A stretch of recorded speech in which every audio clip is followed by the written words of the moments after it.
Over the last couple of meetings, I've asked a number of questions about the production of 155 millimeter shells. Ms. Ciamparani, I don't know if you heard the testimony that came up here, but we had the suggestion been made at this table that it's industry that is not ramping up or investing in production, and that there aren't long-term contracts available, despite 155 shells being in demand, not just to replenish our own supplies, not just to supply Ukraine, but by all other allied militaries. Can you, what can industry do to get shell production increased in Canada? Industry is expecting to see demand signals which are firm, binding, signed contracts. These investments in production lines to ramp up will take capital investments that repay themselves in the order of 15 to 20 years, which means that they need to be backstopped by a procurement size that is large enough to effectively run the line for that long of a period of time in order for them to recuperate their investment. That's first and foremost. So signed, legally binding contracts. So a year and a half into the conflict in Ukraine, and shell production has not gone up at all in Canada. We're the same as we were before. General Eyre was very concerned about this and sounded the alarm. So why can't this happen? Is it a matter of the government making this a priority and putting the contracts out, or what will it take? As I understand it, proposals have been put to the Government of Canada. I have not seen these proposals, but I do understand from companies, proposals have been put into the Government of Canada to increase shell production, to modify the lines, particularly for 155s. And to my knowledge, and you'd have to ask the company to confirm this, but to my knowledge, there have been no legally signed contracts to increase production so that we can deliver to Ukraine. So industry is waiting for the government? Of course it is. Okay, thank you.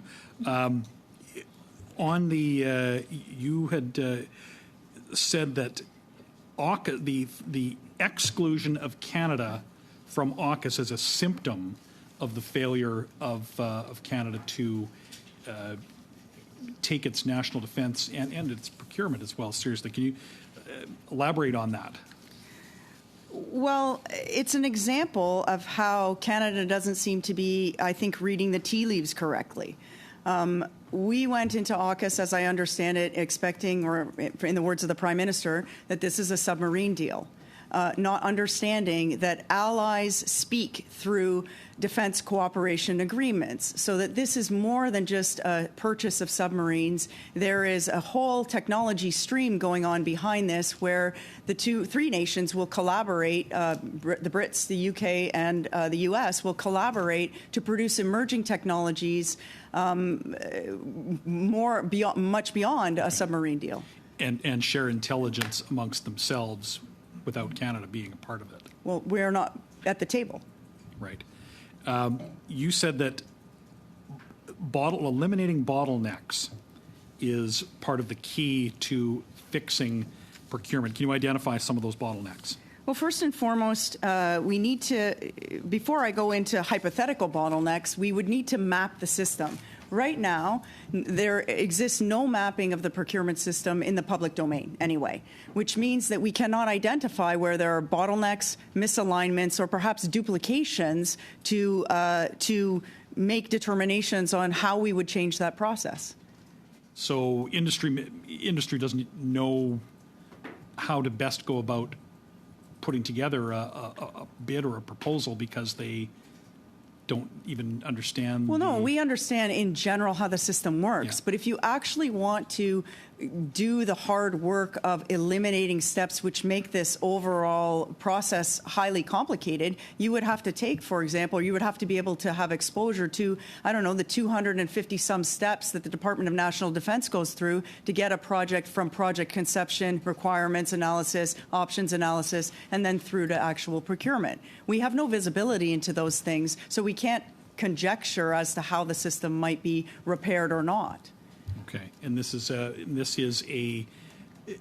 only when the Prime Minister makes this a priority, will this happen? You talked about the importance of the Prime Minister.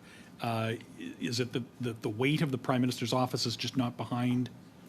We would Reform expect to in see procurement? something like this in mandate letters, and we would expect it to be very directive to the ministers in charge. There are effectively 3 ministers, but a few more that play within defense procurement and export, if you want. We would expect to see it in all of the 3 minister mandate letters to take action to reduce or to take action to have procurement reform, which maybe they need to go a little bit further to say meaningful procurement reform that reduces the number of steps and time that it takes from acquisition to from conception to acquisition. Okay, so the actual goal there to reduce times is not stated in any of the as a priority by the government. Not as far as I know. Okay.